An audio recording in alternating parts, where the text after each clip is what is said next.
લખવાનું બાકી.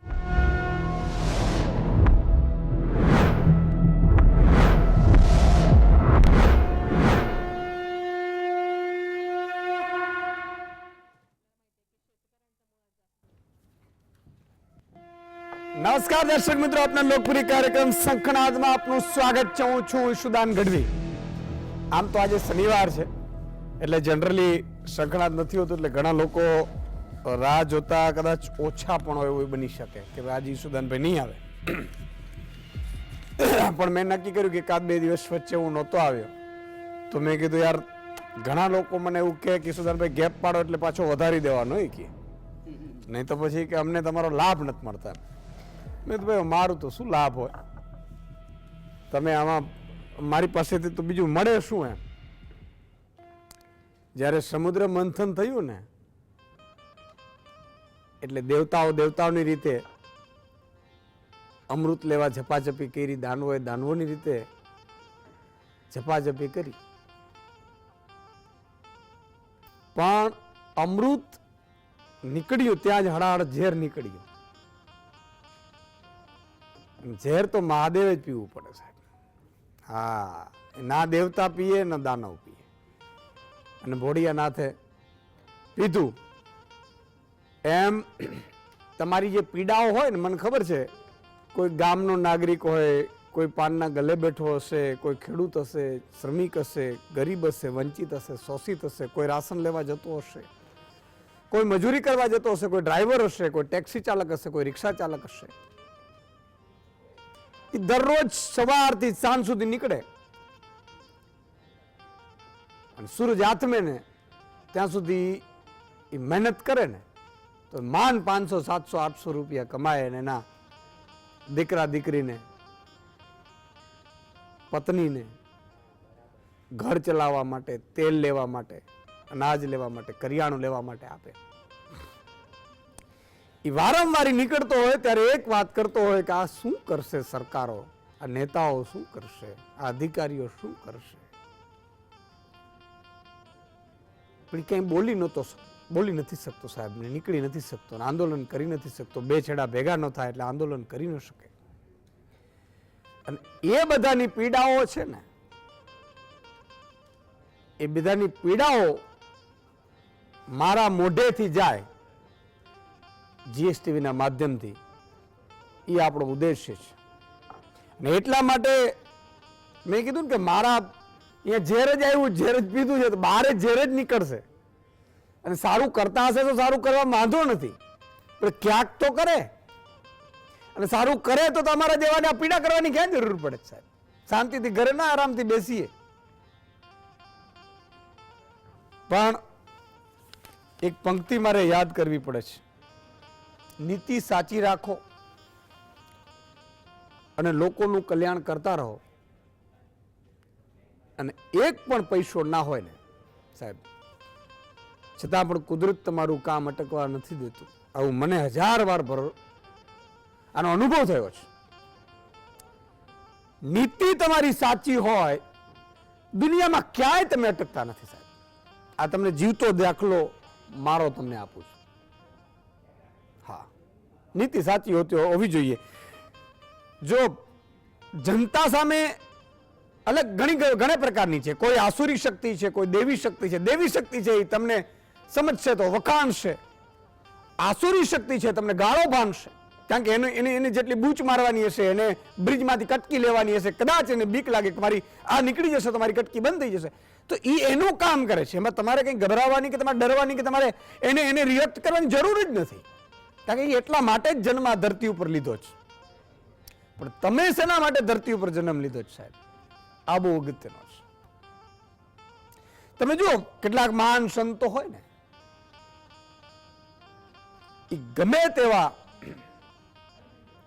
તમે મળવા જાઓ તો આમ તો મળે નહીં, બહુ દૂર રહીએ, પણ માની લો કદાચ મળી લે તો હસી લે, ખાલી બહુ નહીં. શું કામ? એને બધી ખબર હોય છે કે દરેકનો પોતપોતાનો રોલ છે. એટલે ઘણા લોકો મને એમ પણ કહેતા હોય કે સુદાનભાઈ તમે ખૂબ સારું કરો છો. જો એક બહુ સારા વ્યક્તિએ કીધેલું છે કે વખાણ છે ને, વખાણ તમને ટીકા થાય ને તો હજી વાંધો નથી. ટીકા એ તમે નીકળી ગયા પછીના પથ્થર છે, તમને વાગશે નહીં. પણ વખાણ એ સામા પડેલા પથ્થરો છે સાહેબ, ધ્યાન રાખવાની. વખાણ કરે કોઈ પણ દુનિયામાં કોઈ પણ માણસ કરે તો બહુ હરખાવાનું નહીં, અને કોઈ કુખવાણ કરે તો એમ માનવાનું ક્યાંક આપણાથી બે પાપ થઈ ગયા હશે ને ધોવાશે. એટલે આજે જે આપણે સંખણાદ કરવો છે, કંપનીઓનું નામનું દાન, પોતાનું જ કલ્યાણ. હવે 2013માં મનમોહનસિંહજીની સરકારે, જો મનમોહનસિંહની સરકારે 3 કાનૂન લાવ્યા ને ખરેખર એને અભિનંદનને પાત્ર છે 10 વર્ષમાં. એક રાઇટ ટુ ઇન્ફોર્મેશન, સાહેબ સેલ્યુટ મારવી પડે એ મનમોહનસિંહજીને અને એની સરકારને. રાઇટ ટુ ઇન્ફોર્મેશન એટલે પહેલા એવું હતું ધારાસભ્ય સાંસદોને હજી માહિતી મળે, જનતાને કઈ માહિતી ન મળે, કેટલા ખર્ચાના, શું થયું, ફલાણું ડીગડું. એને આરટીઆઈ કરીને કાયદો તમને આપી દીધો કે એક સામાન્ય નાગરિક 20 રૂપિયાના સ્ટેમ્પ ઉપર જઈ અને કોઈ પણ જગ્યાથી કોઈ પણ માહિતી મેળવી લે, કોન્ટ્રાક્ટથી માની તમામ, કારણ કે જનતાનો અધિકાર છે. બીજું right to education. Right to education સાહેબ એવું બનાવ્યું કે એક ગરીબ માણસ છે, એનો બાળક પણ સારી સ્કૂલમાં ભણી શકે તો એ ભણાવવાનો ખર્ચો સરકારનો, એને ઓછી આવક હોય તો એ સારી પ્રાઇવેટ સ્કૂલમાં ભણી શકે. Right to education. પછી રાઇટ ટુ ફૂડ. ગરીબોને જમવાનો મેળવવાનો પણ અધિકાર છે, રાશન મેળવવાનો અધિકાર છે. અને ચોથો એટલા માટે કહું છું કે આ કાનૂન બહુ સારો બનાવ્યો, તમારા મારા નજરમાં નથી. આજે જે આપણે ચર્ચા કરીએ છીએ એ છે CSR. એમણે જોયું કે કંપનીઓ ખૂબ કમાય છે. 2013માં જતા એને બનાવ્યું. આ છેલ્લા 10 વર્ષમાં કોઈ સારા 5 કાનૂન બન્યા હોય મને યાદ નથી, તમને હોય તો ખબર નથી. આ 10 વર્ષમાં હા, ભલે કોઈ 300-500 એમાં મારે પડવું નથી, એ તો કઈ મારો સબ્જેક્ટ નથી, કારણ કે અહીંયા હું પૂર્ણ પવિત્રતાથી બેઠો છું અને ઈશ્વરને સાક્ષી રાખીને બેઠા છીએ. આમાં કોઈની કુખવાણ કે વખાણ કરવા, દલાલી કે એ કરવા માટે નથી આવ્યા, એ કોઈની હાજી કરવા નથી આવ્યા. હા, આ તો જીગરાથી લડવાનો છે, જીગરો છે એટલે એમાં કઈ કોઈના બાપની શાળાબારી નથી. CSR તમને કોઈને ખબર નહીં હોય, પણ CSR એટલે corporate social responsibility. Corporate social responsibility. જે કંપનીઓ નફો કરે એ નફાના 2% ફરજિયાત સમાજના હિત માટે ફંડ આપવું. પડી ખબર? હમણાં તો આ છેલ્લા 10 વર્ષની સરકારમાં જો 2 કામ મારે નબળા ગણાવવા હોય ને તો એક તો એ કે ખેડૂતોને એને દેવું માફ ન કર્યું, અને ઉદ્યોગપતિઓનું 14.5 લાખ કરોડનું માફ કરી દીધું. સાહેબ મારા કરોડો ખેડૂતો બચી જાય, અને 100, 150, 200 ઉદ્યોગપતિઓને તમે આ માફ કર્યા છે, વધારે નથી કર્યા. એટલા લોકોને આટલો રૂપિયો તમે માફ કરી દીધો, વેવ ઓફ ને રાઇટ ઓફ ને જે નામ કરવું હોય કરી દો. બીજું જે મને ન ગમ્યું, જે કામ ખરેખર કરવા જેવું હતું અને ન કર્યું, એ ખેડૂતોનો દેવામાં તમે જુઓ બધા કૂદકે આમ કૂદી પડે. ખેડૂતોને પછી મફતનું જ જોઈએ. અલા મફતનો એટલે રાત દિવસ પાણી વારીને તમને મને ત્રણેય મોસમમાં તડકા, ઠંડી અને વરસાદમાં તમને મને અનાજ આપે છે અને પૂરતો ભાવ નથી આપતા, તો એને પેટમાં દુખે. અને એને તમે પૂછો ને ઉદ્યોગપતિને માફ કરે, એમાં એ આપણો ગર્વ છે. હા, એ ગર્વ છે. તું બુચ્ચસીઓ છે, તું જે કહેનાર છે ને એ બુચ્ચસીઓ છે, કટકીબાજ છે તું. એવા લોકોને હું જાહેરમાં કહું છું સાહેબ. બે કેમ એવી રીતે હોઈ શકે? કોઈ 200 કે 500 લોકોને તમે આટલું બધું આપી દો અને 15 કરોડ ખેડૂતોને તમે આટલું ન આપો. એક તો બીજા તો ઘણા બધા. એક કાનૂન એવું બનાવ્યું PMLA. આ કાનૂન આમ જોતા સુપ્રીમ કોર્ટે એવું કહેલું બંધારણ રીતે, આ ઈડી જે અત્યારે બધા નાખે છે, સાહેબ કોઈને પણ તમે વર્ષો સુધી જેલમાં નાખી શકો એવી આ સ્થિતિ છે ને. હવે 2024માં ન કરે નારાયણને થશે તો ન્યાય સંહિતા કરીને એક નવું આવે છે, ખતરનાક હશે જે પણ હશે, આપણે એમ નથી પડવું કારણ કે એનો વિશેષ છે. તો આ જે કંપનીઓને 2% પણ, હવે તમારે જેટલી પણ કંપનીઓ તમારે ત્યાં છે એ કંપનીઓ 2% સમાજ સેવા માટે આપે. એક ગામના વસાહત માટે, ગામમાં સારી સ્કૂલ માટે, ટ્રસ્ટ, સારી જગ્યા કોઈ પણ હોય, સારી સ્કૂલો માટે. પણ કંપનીઓ ગડબડ કરે છે, એના ઉપર આ આખો રિપોર્ટ છે અને એના ઉપર આજે આ શંખનાદ. શું કરે છે? ગડબડ કરે છે. મહેશભાઈ શું કરે છે? ગડબડ કરે છે. હવે 2021-22માં 19,043 કંપનીઓએ નફો કર્યો દેશની. એને 26,278 કરોડ રૂપિયો ફંડ આપ્યું 43,388 પ્રોજેક્ટમાં. એ વધી 2017-18માં 21,000 કંપનીઓ હતી, એને 17,000 કરોડ આપ્યા હતા. ધીરે ધીરે ધીરે ધીરે વધતા ગયા. 18-19માં 25,000 કંપનીઓ હતી, 20,000 કરોડ રૂપિયા આપ્યા. બરોબર છે. પછી કંપનીઓ ધીરે ધીરે ઘટી ગઈ.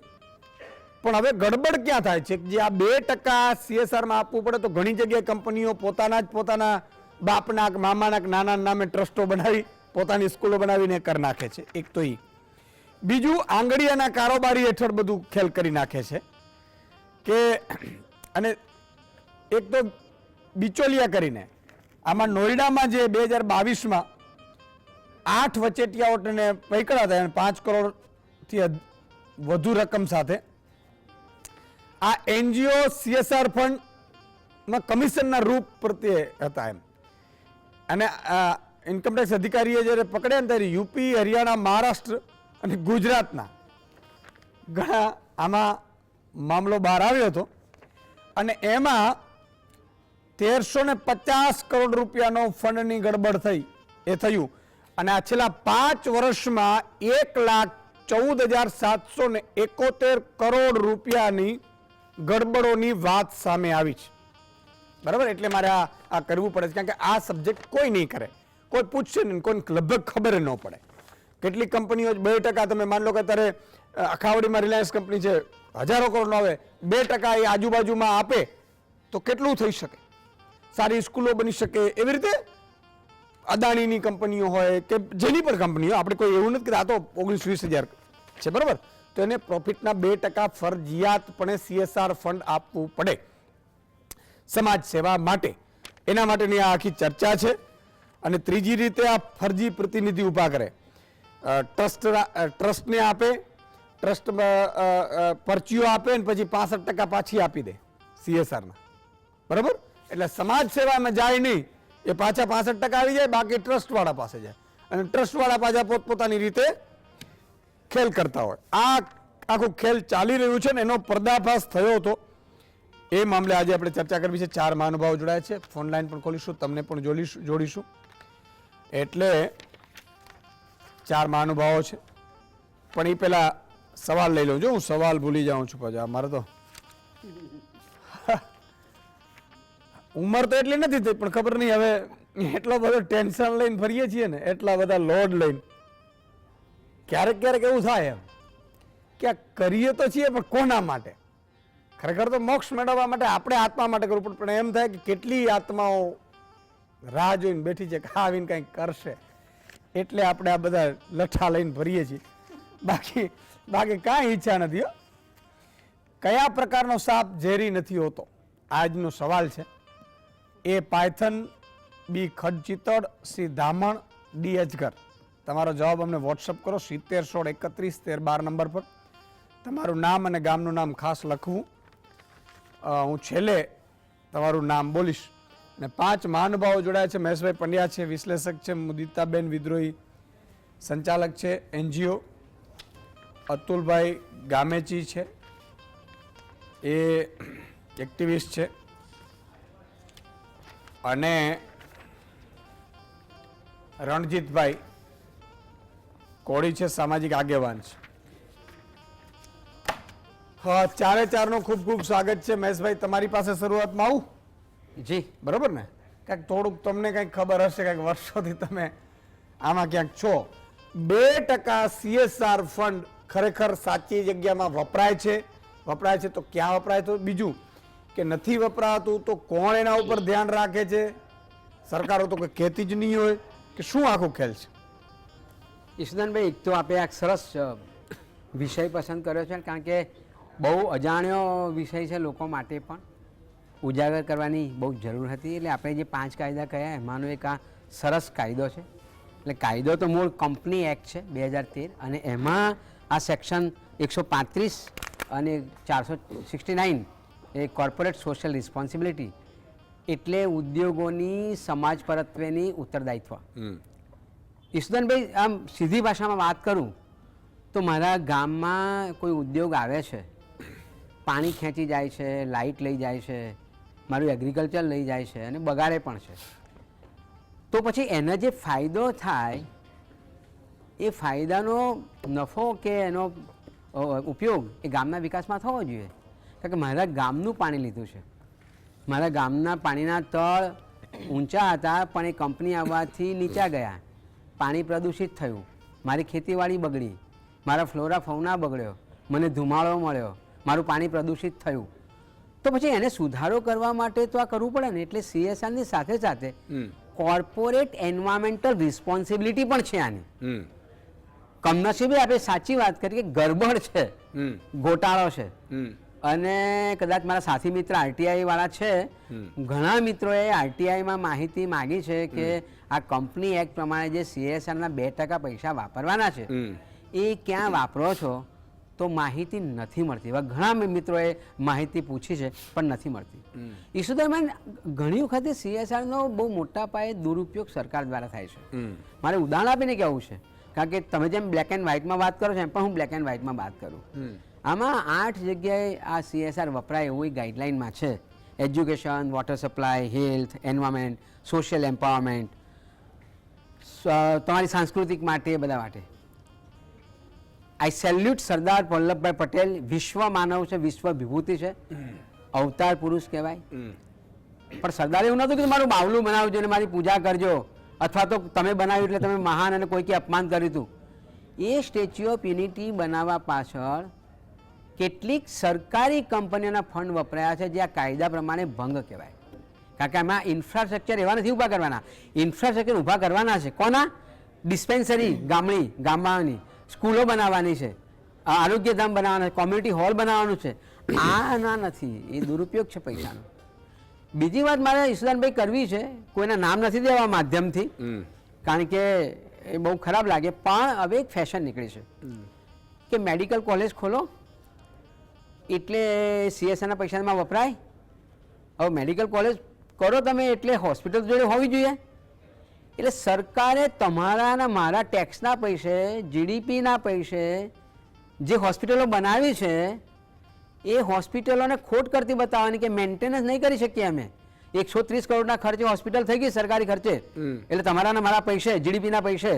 અને પછી એમ લખે કલેક્ટર એમ કે 49 લાખ રૂપિયા મેન્ટેનન્સ કોસ્ટ આવે છે, મહિને અમે ચલાવવા સક્ષમ નથી, એટલે પેલા ઉદ્યોગપતિને આપી દેવાની.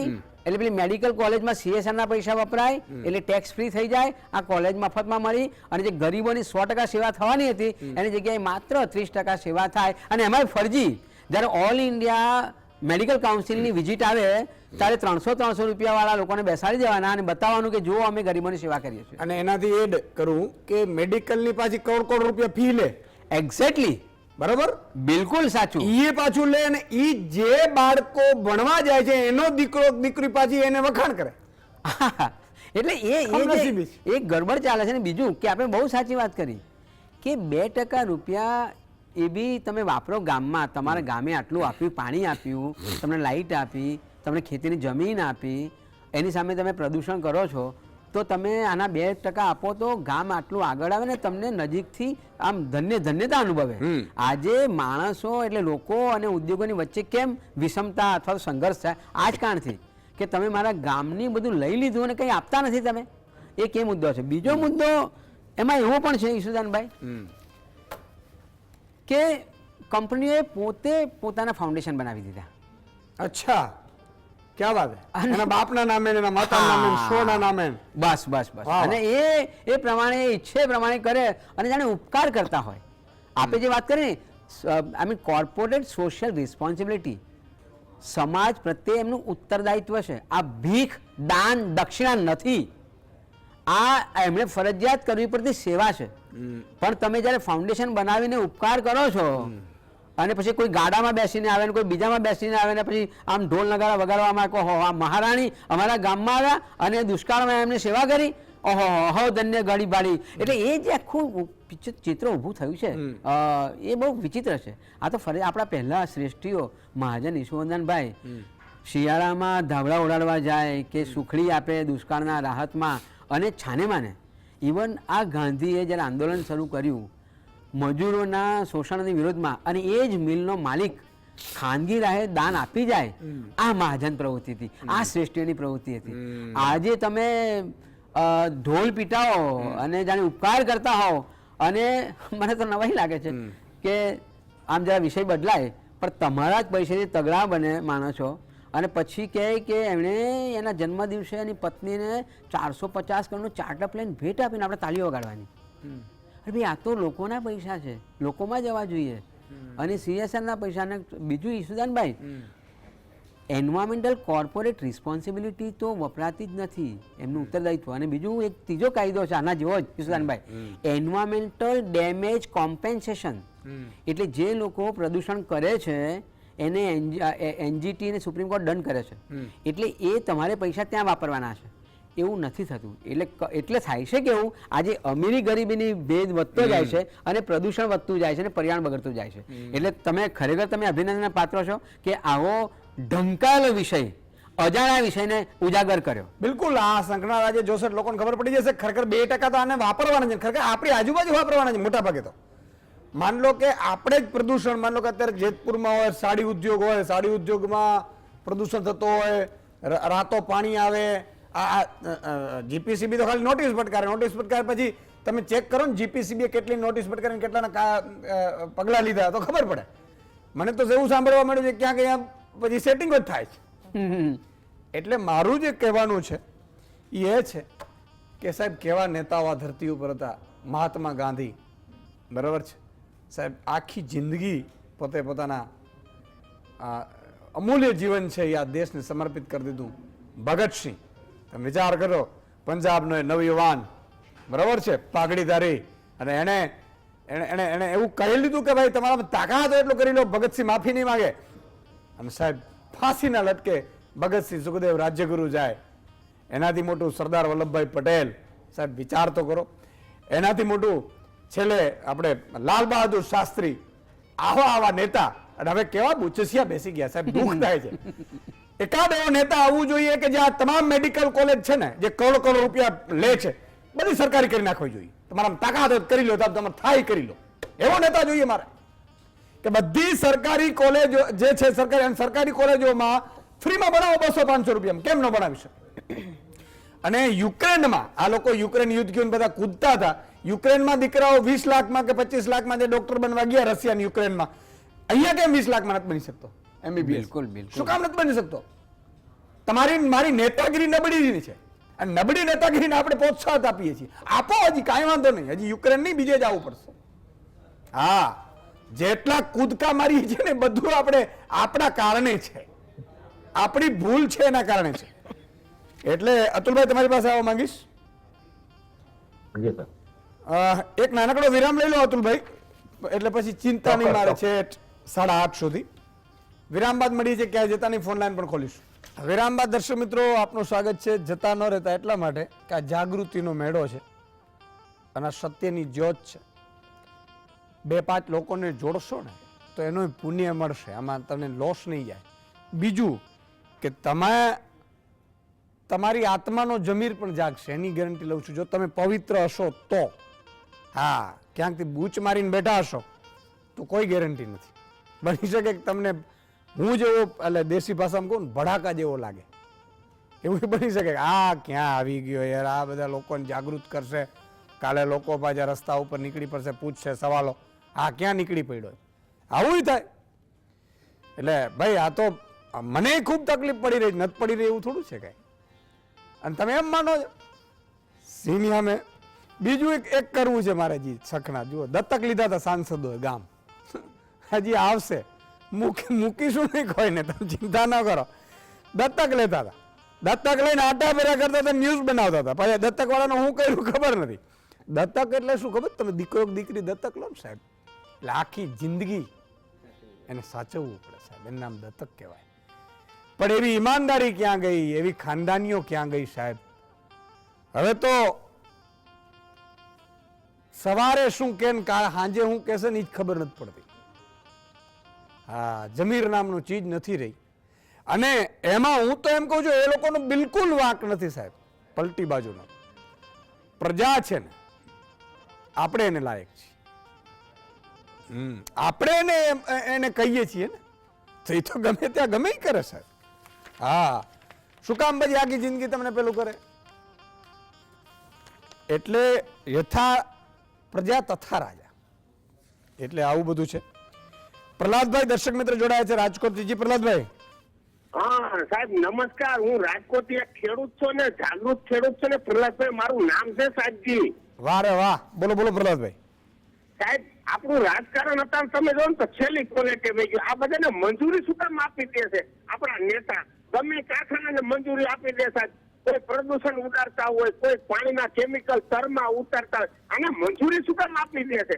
ખીચામાં પૈસા નેતાને પડી જાય એટલે મંજૂરી શું કામ દઈ દે છે? મારો મેન પ્રશ્ન સાહેબ, એને ખાતું સોંપ્યું હોય એની જવાબદારી, તો આપણે ખાતા દેવાની જરૂર શું છે? આને આ કઈ વાડીના મૂળા છે સાહેબ, તો આને ખાતું દેવાની જરૂર. બહુ જ સાચી વાત કરી પ્રહલાદભાઈ. પણ આમાં છે ને લક્ષ્મીજીની તાકાત બહુ હોય છે. આ લક્ષ્મીજીની તાકાત છે, માં લક્ષ્મીની કૃપા થતી હશે એવું હોઈ શકે. તમે એની વાત કરો છો, કેટલી કંપનીઓ પ્રદૂષણ ફેલાવે, લોકો અરજીઓ કરીને થાકી દે ને તો પેલા લોકો ખાલી ચક્કર મારીને વયા જાય ને પછી પડીકા પહોંચી જતા હશે એવું કહે છે લોકો. આપણે તો ખબર નથી, ભગવાન જોતો હશે, આપણે જોતા નથી.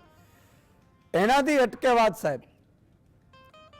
એવા કેટલાય મેં ખનીજ ચોરીમાં જે લોકોએ પોલીસને ખનીજ ખાતાને તપાસ ખનીજ ખાતાને ફોન કરે કે અહીંયાથી ગાડીઓ ભરાઈને નીકળે છે, તમે આવો, તો બીજે દિવસે પોલીસ એને પકડી જાય. તું એમ કેસ એમ તારે રહેવું જ ગામમાં? બહુ હદ છે. પણ એકવાર એ કહેવું પડે મારે. હમણાં નારાયણ સ્વામીનું ભજન સાંભળતો હતો, એટલે મને એટલે પંક્તિ શોધતો તેમાં કે જૂઠી રે કાયા રાણી જૂઠ ન બોલીએ, વઢશે તને તારો ઘડનારો. સાહેબ એક દિવસ તો જાવું છે આ ધરતીમાંથી. બહુ પંક્તિ જોરદાર છે. જૂઠી કાયા અને જૂઠી છે માયા, જૂઠા જગમાં ભરમાયા, અંતકાળે જીવને જાવું એકલું, મર્મ કોઈ વિરલે પાયા. જૂઠી રે કાયા રાણી જૂઠ ન બોલીએ. આરે જુગમાંથી વેલેરા મળશું અને આવીના બ્રહ્મમાં ભરાણા, સગા કુટુંબની તને માયા લાગી, પ્રિયાના નામે વચને બંધાણા. જૂઠી રે કાયા રાણી જૂઠ ન બોલીએ, વઢશે તને તારો ઘરનારો. આ ઉદ્યોગપતિઓ, આ નેતાઓ, આ 50-100 કમાન્ડો ફરીને ફરતા પોતપોતાની જાતને સેન્સ હાઉસ સમજતા હો, આ બધાએ લખી લે તમારી મૃત્યુની તારીખ નક્કી છે અને કોઈના બાપની તાકાત નથી તમને બચાવી શકશે. અને આ જ ધરતી ઉપર તમારે વિદાય જવાનું છે. અને એક સોયની તાકાત નથી તમારી કઈથી ઉપર લઈ જાવ તમે. આ શબ્દો બોલું છું, હું નથી બોલતો, હકીકત છે, ટ્રુથ છે. કોઈના બાપની તાકાત નથી. અને છતાં એટલા હવામાં ઉડતા હોય કે અમે તો આમ કરી નાખશું, તમે તેમ કરી. તમે કાંઈ ન કરી શકો. આ તો તમારા પુણ્યના ભાથા તપે છે ને ત્યાં સુધી તમે રાજા છો. જે દિવસે તમારું પાપનો ઘોડો ભરાશે ને ત્યારે બમ કરતો ફૂટી જશે, વાર નહીં લાગે. અને આ જ કુદરતનો નિયમ છે. હા, અને તમે એક નથી, આવા હજારો કંસ, હજારો રાવણો, હજારો અલેક્ઝાન્ડર સિકંદરો આ ધરતી ઉપરથી થઈને વયા ગયા છે. હું કોઈ કહેતો નથી, તમામ લોકો આવી જાય, જે પણ લોકો ખરાબ કરતા હોય, ખરાબ કર્મ કરતા હોય પ્રજાનો. અને એમાં તમારો વાંક નથી, કારણ કે તમને એટલા બધા તમારા પુણ્ય વધી ગયા હોય સાહેબ. મારા બાપુજી એવું કહેતા કે તપેશ્રી રાજેશ્રી, રાજેશ્રી નરકેશ્રી. તપસ્યા કરે એટલે રાજ મળે, રાજ મળે એટલે નરકમાં જાય, એવું કહેતા હતા. નરક સ્વર્ગમાં આપણે અત્યારે પડતા નથી, પણ આ એનો તપસ્યા એટલે ઘણા લોકો મને એવું પૂછે, સુદાનભાઈ હમણાં જો એક બેસણામાં હતો, બેઠો હતો, એટલે મને પૂછ્યું કે સુદાનભાઈ આટલું બધું પાપ કરતા હોય તોય લોકોનો અંત કેમ ન થાય? મેં કીધું એટલા માટે ન થાય કે 2 બોરા તમે ભરો, એકમાં ઘઉં નાખો, એકમાં તમે કોઠી, 2 કોઠી ભરો, એકમાં ફોતરા નાખો ને એકમાં ઘઉં નાખો. હવે નીચેથી તમે કોઠીમાંથી ઘઉં હશે એમાંથી ઘઉં આવશે, હવે એની ઉપર ફોતરા નાખશો તો ફોતરા તાત્કાલિક નહીં આવે, અને જ્યાં ફોતરા ભરેલા હશે ત્યાં ઉપરથી ઘઉં નાખો તો જ્યાં સુધી ફોતરા ખતમ નહીં થાય ત્યાં સુધી ઘઉં નહીં આવે. એટલે જ્યાં સુધી એના તપસ્યા સારી હશે ને કર્મ સારા હશે ત્યાં સુધી જેટલા પાપ કરશે ને એ બધાનો હિસાબ પછી થાય. એટલે આને આવું થયું છે. જનરલ ડાયર એટલી તાકાત હતી સાહેબ એની, અને એને કહી દીધેલું ફૂંકી મારો, બરાબર, જલિયાવાળા કાંડમાં, અને કેટલાય લોકોને મારી નાખ્યા હતા. અને એમાંથી એક શીખ નવયુવાન જાગ્યો સાહેબ, એવું કહેવાય છે, એમાં 2 મતાંતર છે, લંડનમાં જઈને ગોળીએ ધરબી દીધા હતા. આહા, કર્મ કોઈને છોડતો જ નથી સાહેબ. આજે તમે મારો છો, કાલે તમને કોક મારશે. તો અતુલભાઈ તમારી પાસે આવું માંગુ છું, આ CSR નો ખરેખર ઉપયોગ બરોબર થાય છે, નથી થતો, થવો જોઈએ કે ન થવો જોઈએ? ઈશ્વરનજી, પહેલા તો જે રીતે RTI નો કાયદો આવ્યો, હવે એને પણ કચડવાનો પ્રયાસ થઈ રહ્યો છે. RTE નો કાયદો આવ્યો છે, એમાં પણ ગરીબ બાળકોની જગ્યાએ અનેક માલેતુજારના બાળકો ભણતા થયા છે. રાઈટ ટુ ફૂડ, હજુ સુધી લોકોને જોઈતું પૂરતું અનાજ મળતું નથી, અનાજ પણ સગે વગે થઈ રહ્યું છે. અને આજે આપ દ્વારા CSR ફંડ એટલે કંપનીઓની સામાજિક જવાબદારી, કંપની જે કમાય છે એના 2% પોતાના આજુબાજુના વિસ્તારોમાં, આપણા આજુબાજુના ગામોમાં આ 2% વાપરવાના હોય છે, જેની અંદર શાળા બનાવવાની છે, આંગણવાડી બનાવવાની છે, આરોગ્યલક્ષી કામો કરવાના હોય છે, બાળકોને મદદ કરવાની હોય છે, તમામ કામ કરવાના હોય છે. પરંતુ હાલમાં વડોદરા શહેર જિલ્લામાં જ્યારે પણ અમે RTI કરતા હોય છે ત્યારે માહિતી તૂટક હોય છે. ધારો કે વડોદરા મહાનગરપાલિકામાં જ્યારે RTI કરીને CSR ફંડ વિશે અમે માહિતી માંગતા હોય છે ત્યારે કહે છે કે અમારી પાસે આ એક જ ડિપાર્ટમેન્ટની છે, આ એક જ કંપનીની છે, બીજી કંપનીની અન્ય ડિપાર્ટમેન્ટમાં છે, એટલે કે રોડ ડિપાર્ટમેન્ટમાં છે, ડ્રેનેજ ડિપાર્ટમેન્ટમાં છે. જ્યારે આ તમામ ડિપાર્ટમેન્ટમાં જતા હોય છે ત્યારે ફક્ત એમની પાસે લેટર હોય છે કે આ જગ્યાએ અમે રોડ બનાવ્યો છે, આ કંપનીએ રોડ બનાવ્યો છે.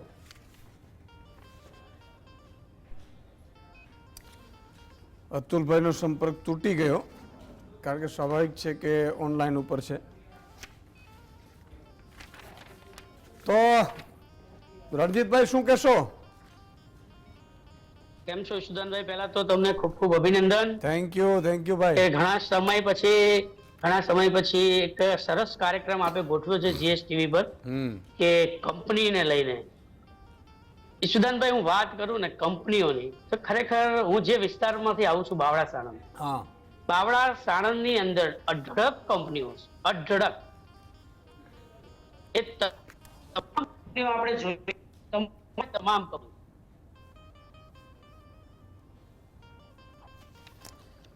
મને લાગે છે કે એમનો પણ સંપર્ક નથી. દર્શક મિત્ર લઈ લઉં, કલ્પેશભાઈ જુનાગઢથી જોડાયા છે. જી કલ્પેશભાઈ. જય માતાજી ઈશુદાનભાઈ, જય માતાજી. જુનાગઢથી બોલું કલ્પેશભાઈ. જય માતાજી. આજે એક સવાલ છે ઈશુદાનભાઈ, આજે તમે કહો તો તમારી વિચારધારા અને તમારી જે લાગણી છે, તમે આજે દેશ પ્રત્યે અને ખેડૂત પ્રત્યે બરાબર છે, પણ આજે આપણે ભાવના જે સમજીએ છીએ ને, જે સેવા કરવાની, એ ખરેખર અત્યારે કોઈ સમજણમાં છે નહીં, બરાબર છે. આજે તમે જે વિચારધારાથી કામ કરો છો ને, એ તમારી લાગણી છે, આજે એવી જ મારી લાગણી છે. પણ આજે 23,000 કરોડ ને 24,000 કરોડ છે, એટલા જે ચૂંટણી ફંડમાં પૈસા આપે છે, એનો ઉપયોગ કઈ જગ્યાએ કરે છે આ લોકો, એમ બરાબર છે. મહત્વનો મુદ્દો એ છે. હું તમારી વિચારધારાની કદર કરું છું, બરાબર છે. હું તમારા પ્રોગ્રામ જોવો જ છું 100%, એમ છે, બરાબર છે. પણ મને 130 કરોડ આપણે ભારતની 135 કરોડ વસ્તી છે, બરાબર છે. આ લોકો એટલા 23,000 કરોડ 24,000 કરોડ બરાબર છે. તો હું એમ કહું સામાન્ય માણસને આજે 2 લાખની લોન લેવી હોય તો બહુ અઘરું પડી જશે બરાબર છે. આજે આજ મારો અનુભવ કહું છું કે બહુ સાચી વાત છે. હા મારો અભ્યાસ એટલે છોકરાને કરવો છે તો લોન લેવાનો 2 લાખ રૂપિયા વિચાર કરું છું. બોલો અત્યારે બહુ જ સાચી વાત છે કલ્પેશભાઈ, ખૂબ ખૂબ આભાર. જેની પાસે છે એની પાસે અઢળક છે અને નથી એની પાસે કાંઈ નથી. એટલે અતુલભાઈ તમારો ફરીથી યસ અતુલભાઈ.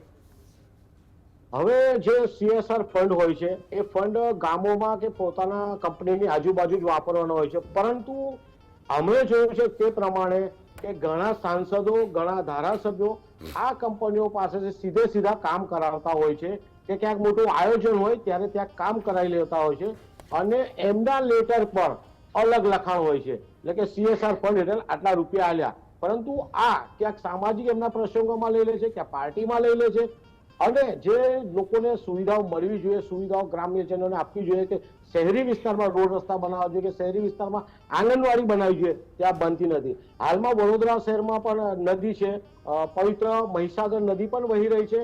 આ નદીની અંદર કેટલી કંપનીઓ પોતાના ઝેરી કેમિકલના પ્રવાહી રાતે છોડી રહ્યા છે.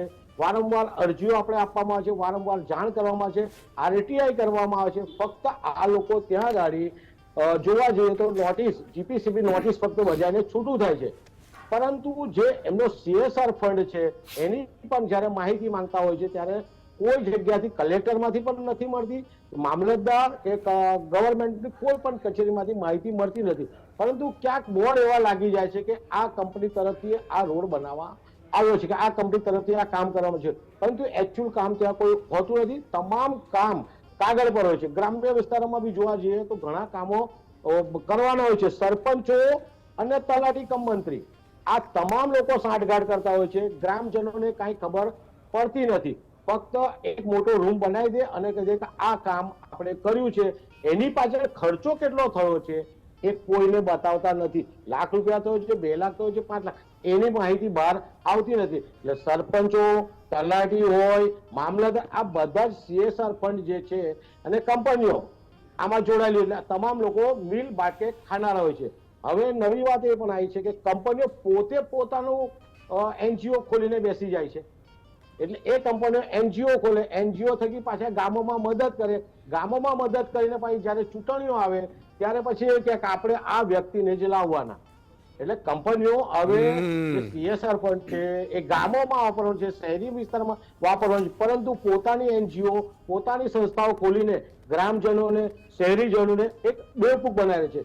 જ્યારે નદીઓની વાત આવે છે ત્યારે ગુજરાત પોલ્યુશન કંટ્રોલ બોર્ડ હોય કે વડોદરા શહેર કલેક્ટર હોય કે ગાંધીનગરની ગુજરાત પોલ્યુશન કંટ્રોલ બોર્ડ હોય, જો આ કંપનીઓ નદીઓને ખરાબ કરી રહી છે, પ્રદૂષિત કરી રહી છે, સાથે સાથે નદીઓની અંદર રેતી ખનન પણ થઈ રહ્યા છે, આ પણ રેતી ખનન મોટી મોટી કંપનીઓ કરતી હોય છે, તો આ લોકો CSR ફંડ જે આપે છે એ વાપરવાનું હોય છે, પરંતુ આ તમામ ચટ્ટા બટ્ટા બધા હોય છે, ધારાસભ્ય, સાંસદ, સરપંચ, તલાટી, આ બધા જ જનતાને કશું ખબર પડવા દેતા નથી અને આ બધા ભેગા થઈને પોતે પોતાના ખિસ્સામાં ઓળિયા કરીએ છે.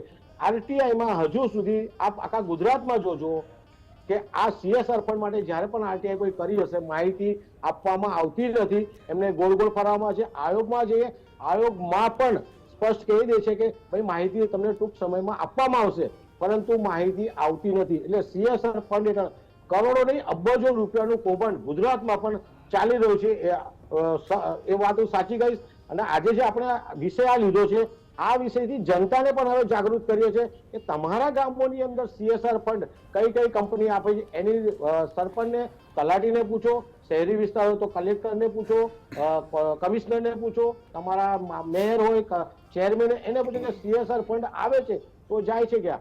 જો આપણે વેરો પણ ભરીએ છીએ છતાં આપણને પાણી નથી મળતું, CSR ફંડ થકી કુવા બનાવવામાં આવે છે છતાં પાણી નથી મળતું, તો CSR ફંડ જાય છે ક્યાં? વાહ, મોટા મોટો CSR ફંડ ની અંદર મસ્ત મોટો ગફલો ગુજરાતની અંદર ચાલી રહ્યો છે. વાહ, બસ આ જ વસ્તુ છે. બહુ જ સાચી અતુલભાઈ વાત કરી. મિત્રો 2% એના પ્રોફિટનો, એને તમે ઓનલાઈન ઉપર જઈ શકશો એટલે એને ખબર પડી જશે તમને કે આ કંપનીએ કેટલો પ્રોફિટ કર્યો છે. અને પ્રોફિટ કર્યો હોય એ કંપનીએ એના 2% આપવા પડે અને 2% તમારી આજુબાજુ જ મોટા ભાગે વાપરવાના હોય છે, પણ મોટા ખેલ થઈ રહ્યા છે. તમે તમારી અધિકારીઓને પૂછો, તલાટી સાહેબને પૂછો, આ બહુ જ જરૂરી છે.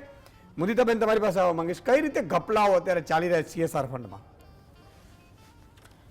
આપણે હમણાં જ આગળ વાત કરી એમ કે આ જે જગ્યાએ આપણે એટલે ગુજરાતની ધરતી પર બેઠા છીએ, આમ તો બીજા રાજ્યોમાં પણ ખાસ કરીને ગુજરાત રાજસ્થાનમાં એક બહુ મોટી મહાજન પરંપરા રહી છે. આ CSR તો કાયદો કરીને લાવવામાં આવ્યું કે જ્યારે તમે સમાજના સંસાધનોને વાપરીને ધન કમાઓ છો, એ ધનનું સર્જન થાય છે, એ કોઈ એકલો ઉદ્યોગપતિ એક ટાપુ પર એને મૂકી દો તો નથી ધનનું સર્જન કરી શકતો. બહુ બધું એની પાછળ માનવ બળ અને કુદરતમાંથી જે બધા સંસાધનો વાપરે છે એ બધું લઈને એ મૂડીનું સર્જન થાય છે. તો જે સમાજનું પાસેથી લઈને તમે આટલી બધી મૂડીનું સર્જન કરો છો તો એ સમાજને પાછી મળવી જોઈએ.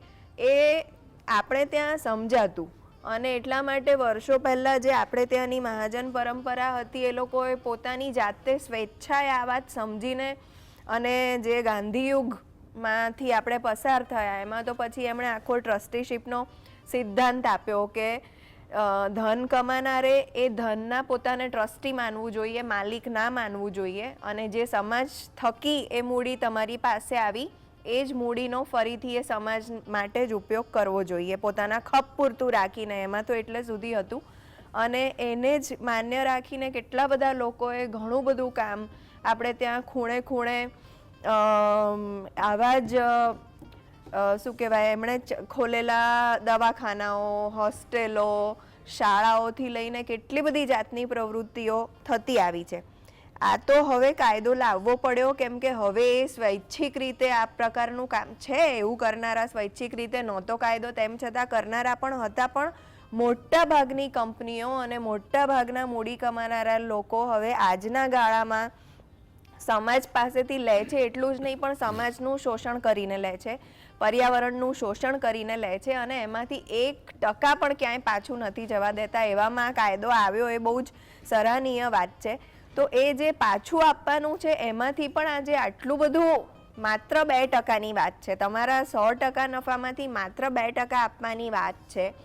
એમાં પણ આજે જે બધા રિપોર્ટ જોવા મળે છે કે એમાંથી કેટલું બધું ઓછું પહોંચે છે, એ બહુ દુઃખની વાત છે. પણ આખી વાતની, આખી ચર્ચાનું કેન્દ્ર મને એમાં દેખાય છે કે સરકારો કંપનીઓ ચલાવે, એટલે કે સરકાર એટલે કે રાજકીય પક્ષોના ભંડોળ ગરીબ ખેડૂતો તો આપી શકતા નથી, ગામડાના ગરીબ લોકો તો આપી શકતા નથી, એટલે એ લોકોનું કલ્યાણ થાય છે નથી થતું એનાથી એ લોકોને સીધો તો કન્સર્ન છે જ નહીં, પણ બીજી રીતે કોઈ ફાયદો પણ નથી. વોટને બાદ કરતા પણ વોટ કેવી રીતે લેવા એના બીજા રસ્તા શોધી નખાયા છે. એટલે એ સિવાય જે અઢળક ધનની જરૂર પડે છે ચૂંટણીઓ જીતવા માટે, અને બાકી આખા દેશને જાત જાતના પૈસાના ખેલથી રમવા માટે, એ બધું ધન તો કંપનીઓ પાસેથી આવે છે. એટલે જેમ ઘણા બધા ઉદાહરણો આગળના વક્તાઓએ આપ્યા અને આપણે બધા જ જોઈએ છીએ કે જુદી જુદી જગ્યાએ જ્યાં જ્યાં પણ કંપનીઓ જાય છે ત્યાં એકદમ પર્યાવરણને પૂરું કરી નાખે છે, એ લોકોની જિંદગી ખલાસ થઈ જાય છે, આજીવિકા, સ્વાસ્થ્ય, ખેતી બધું જ સદંતર પૂરું થઈ જાય છે. નથી એમાં પોલ્યુશન કંટ્રોલ બોર્ડ જોઈએ એવી ભૂમિકા અપનાવતા. કાયદાઓ અને અદાલતોમાં જઈને લડવું એ કેટલું અઘરું અને કેટલું બધું પડકારો ભર્યું છે એ આપણે જાણીએ છીએ. પણ જે આખા તંત્ર ઊભા કરવામાં આવ્યા છે કે એવી વસ્તુને રોકવી, ત્યાં એ રોકાતું નથી. તો એવું જ તો CSR નું પણ છે કે જો આટલી બધી આમ દેખીતી રીતે માનો કે કોઈ કંપની પોતાના એફ્લુએન્ટને નદીઓમાં છોડી રહી હોય ને એની સામે આટલી ફરિયાદ થતી હોય, એની સામે કોર્ટમાં કેસ ચાલતા હોય, તો પણ જો સરકાર પગલાં ના લઈ શકતી હોય તો પેલા 2% વાપર્યા કે નહીં કંપનીએ એ જોઈને પણ સરકાર શું કામ બોલે? એટલે આ જે એક આખું નેક્સસ છે કોર્પોરેટ અને ગવર્મેન્ટ અથવા તો પોલિટિકલ પાર્ટી વચ્ચેનું, એ આમાં સીધી રીતે ઉજાગર થાય છે. બહુ બધી એવી પણ કંપનીઓ હોય છે કે જે કંપનીઓ આવતા પહેલા પણ CSR ના નામે પોતાના ફાઉન્ડેશન બનાવીને અને જ્યાં જ્યાં વિરોધ ઉભો થતો હોય છે ખાસ કરીને જે તે પ્લાન્ટની સામે, તો ત્યાં લોકોને પોતાની માટે આકર્ષવા માટે અથવા વિરોધને શાંત પાડી દેવા માટે અથવા કેટલાક લોકોને ઢીલા પાડી દેવા માટે એવી રીતે CSR ના નામે ફંડનો ઉપયોગ થતો હોય છે કે જેના કારણે કંપની સામે વિરોધ ના ઉભો થાય. એટલે એ પ્રકારનું જે આખું આ ઘણા બધા નેક્સસ ટૂંકમાં આખું વ્યાપી ગયું છે. પણ અતુલભાઈએ જે વાત કરી બહુ અગત્યની છે. હવે તો સરપંચો કંપનીઓ નક્કી કરે છે, તાલુકા પંચાયતના સભ્યો કંપનીઓ નક્કી કરાવડાવે છે, જિલ્લા પંચાયતના સભ્યો કંપનીઓ નક્કી કરાવે છે, ધારાસભ્યો કંપનીઓ ચૂંટાવડાવે છે, અને સામે માન લો ખબર પડે કંપની કે મારો ધારાસભ્ય આ તો મારી સામે બોલશે, અવાજ ઉઠાવશે વિધાનસભામાં, એટલે એને હરાવી દે. સાથે સાથે આ તમારે સમજવાની જરૂર છે, કોઈ પણ રૂપિયો આપે ને રૂપિયા લઈ લ્યો. હું તો એમ કહું છું હાલો રૂપિયા લઈ જ લો.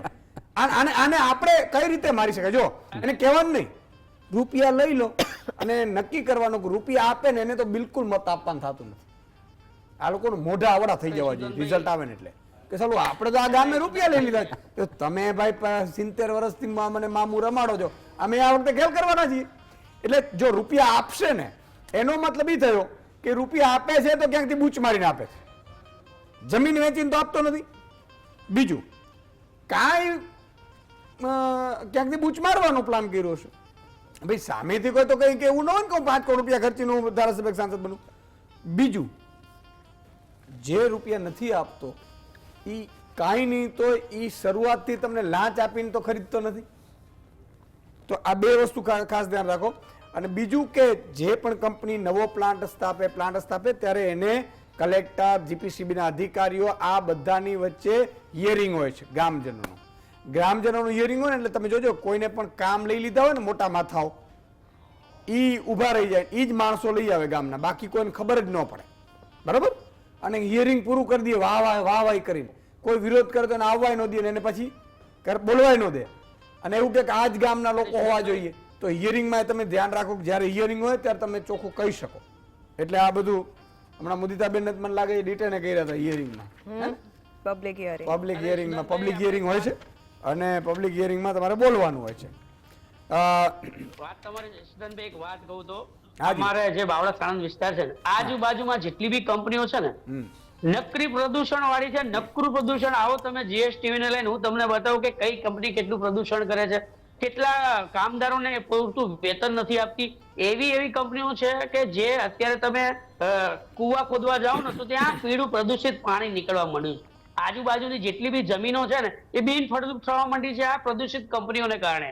વારંવાર અરજીઓ કરવા છતાં પણ આ ગુજરાત પ્રદૂષણ નિયંત્રણ બોર્ડ ફૂટેલું છે. પહેલા તો આ કંપની જોડે સેટિંગ જ કરે છે. હું તમને દરેક કંપની બતાવું, ચાલો મારી જોડે આવો એક વખત GSTV લઈ. હું બાવળા સાણંદની મેક્સિમમ તમને 1000 થી પણ વધુ એવી કંપનીઓ બતાવું કે જે પ્રદૂષણ જ કરે છે. આ અવાજનું પ્રદૂષણ કરતી હોય, આજુબાજુ ગામના લોકો જે બાળકો ભણતા હોય છે ને એ લોકોને ભણવા પણ નથી દેવા એવું ધ્વનિનું પ્રદૂષણ થાય છે. રાતે વાંચવા લખવામાં તકલીફ, ધૂળ ઉડે. સાથે સાથે હું તો એમ કહું છું કે મોટી મોટી અમુક અમારા વિસ્તારમાં તો સભાઓ થાય ને એ બધી સભાઓ એ કંપનીના ભરોસે થતી હોય. મને તો હવે પણ ધારાસભ્ય સાંસદે અવાજ ઉઠાવ્યો છે.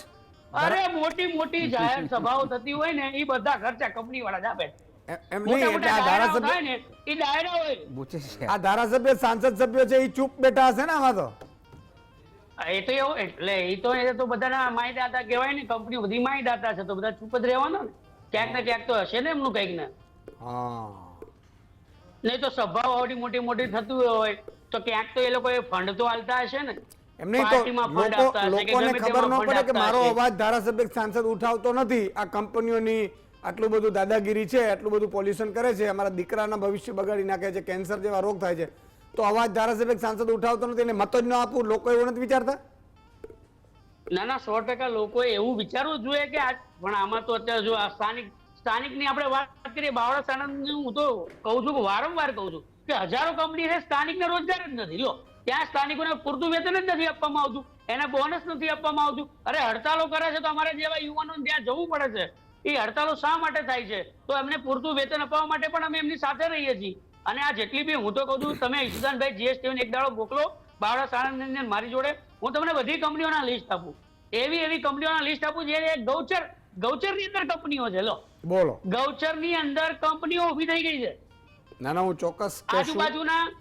આજુબાજુના રોડો જે છે ને જે ગામની અંદર એકબીજાને પાણી મળતું હોય ને ઈશુદાનભાઈ, એકબીજાને ગામની અંદર જે આપણે પાણીની વાત કરતા હોઈએ છીએ ને, તો એ પાણીના બંધો પણ અમુક કંપનીએ પોતે બંધ કરી દીધા છે.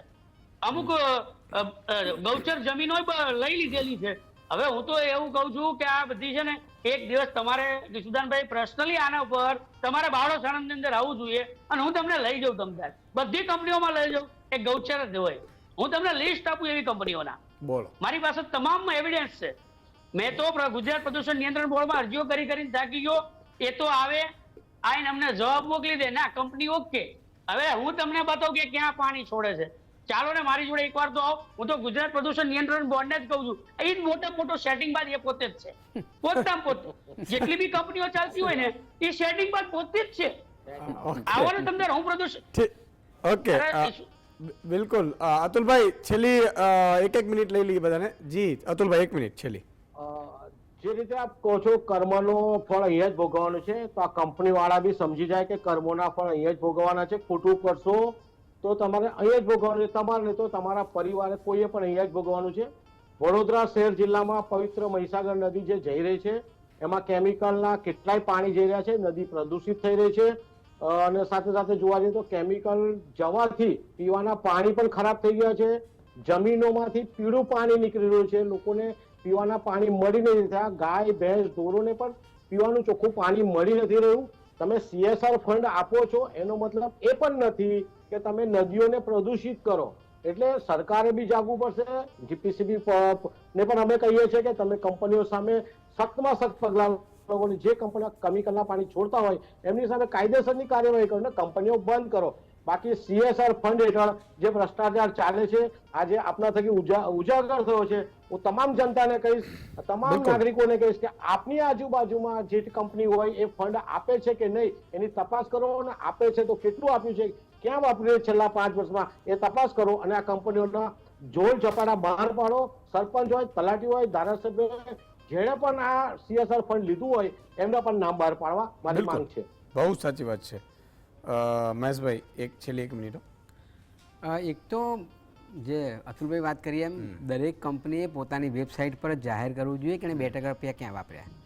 અને બીજું કે એ ગામનું પાણી જમીન લઈ લે છે અને બગાડે છે, તો ગામના લોકોએ પોતાના ગામમાં શું નુકસાન થયું છે એની બ્લુપ્રિન્ટ કરીને કલેક્ટરની હાજરીમાં એ કંપનીને કહેવું જોઈએ કે આ ગામમાં આટલા પૈસા CSRના ખર્ચો. Thank you. બરાબર છે. એક જ મિનિટ લઉં ઈશુદાનભાઈ, જીએસટીવી ને મોકલજો મારી સાથે બાવળા સાણંદમાં. હું તમામ કંપનીઓને કેટલી પ્રદૂષિત છે, કેટલી ગૌચરમાં છે, કેટલી કંપનીએ ગૌચર જમીન દબાઈ છે એ બધી, અને અમુક કંપનીએ ક્યાં ક્યાં કેવી રીતના ભ્રષ્ટાચાર કર્યા છે ને એ પણ મારી પાસે માહિતી છે. કઈ કંપનીએ કેટલા, એટલે એકવાર તમે મારી માનજો, મારી નમ્ર વિનંતી બિલકુલ કે ટીમ મોકલો અને ગુજરાત પ્રદૂષણ નિયંત્રણ બોર્ડે જે બધું સેટિંગ કર્યું છે ને એ સેટિંગ આપણે ખોલી દઈશું. બિલકુલ, એ તો કરીશું જ. પણ હું ગુજરાતની જનતાને પણ વિનંતી કરું છું કે તો બાવળા સાણંદ તો છે એક ટીમ જશે કરી આવશે, પણ આખા ગુજરાતમાં હજારો કંપનીઓ છે, આખા દેશમાં લાખો કંપનીઓ છે. તમારે જાગવું પડશે. તમારે જો કંપનીઓને ખરાબ નથી કહેતા આપણે, પણ કંપનીઓ સરકાર જો અને નેતાઓ જો સાંઠગાંઠ કરીને તમને મને લૂંટતા હોય તો આપણે પછી દલાલી નથી કરવાની. કાકો કંપની નાનું નાનું કામ આપી દે એટલે આપણે જે વિરોધ કરતા, મને ખબર છે ઘણા બધા વિરોધ કરે, પછી એમ કે ભાઈ તમારે 5 ગાડી રાખી દેશું એટલે ભાઈ બીજા રિક્ષે ગુમ થઈ જાય. એટલે હારો આ તો દુનિયામાં ખબર નથી પડતી. પણ એક જગદીશભાઈ મેઘરજથી જોડાયા છે, એક દર્શક મિત્ર લઈ લઉં છેલ્લે અને મુદિતાબેન ને પછી લઉં. જી જગદીશભાઈ. હાજી. મારું તો કેવું ખાલી વિશ્લેષક તરીકે છે એટલે એમને મારે વિનંતી છે ખાલી એના ચારે મિત્રોને કે અને ઈશુદાનભાઈ કે આ એક તો જીએસટીવી નો આ બહુ સરસ કાર્યક્રમ છે. આજનો જે વિષય બહુ ટોપ લીધો CSR નો. CSR ફંડ જે છે એ કંપનીઓ જે વિસ્તારમાં હોય છે તે કરે છે, પણ કંપનીઓ આદિવાસી જે વિસ્તારનો જે ડેવલપમેન્ટ કરવાનો છે, આદિવાસી વિસ્તાર અંબાજી ઉંદરગામ સુધીનો એ વિસ્તારની અંદર જે અમારું સાબરકાંઠા અને અરવલ્લીની અંદર કંપનીઓ નથી અને કંપનીઓ કોઈ કામ આપતી નથી. એક બાબત. બીજી બાબત છે કે ત્યાંની લોકલ એનજીઓ છે, લોકલ સંસ્થાઓ છે, એ બધાનું ફંડ બહુ નાની છે, સંસ્થાઓ નાની છે. તો એ નાની સંસ્થાઓને આ લોકો તો કરોડોની વાત કરે, પેલી નાની સંસ્થા તો વર્ષનું 10 કે 15 કે 25 લાખનું ટર્નઓવર હોય.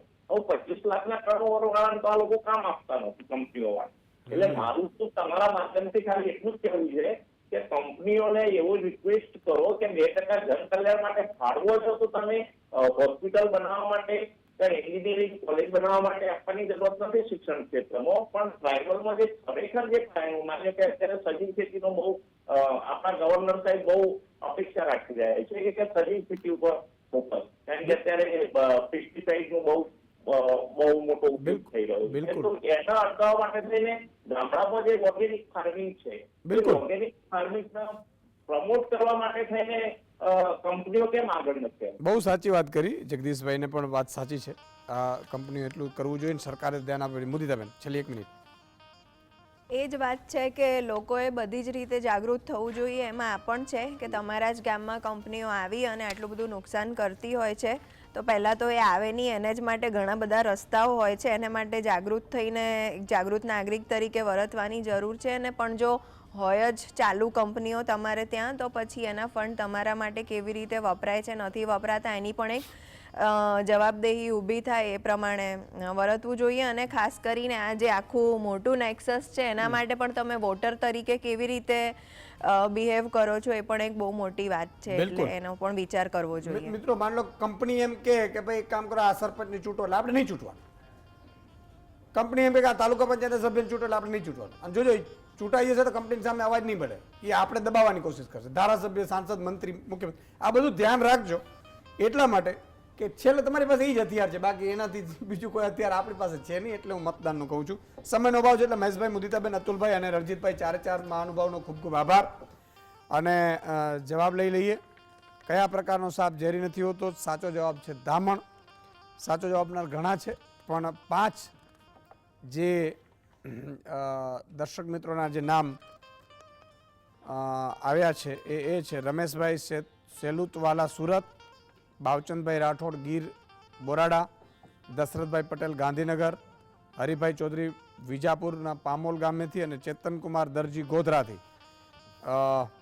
આ બધા મિત્રોને અભિનંદન કે એમણે જવાબે સાચો આપ્યો અને છેલ્લે એમનું નામ પણ આવ્યું.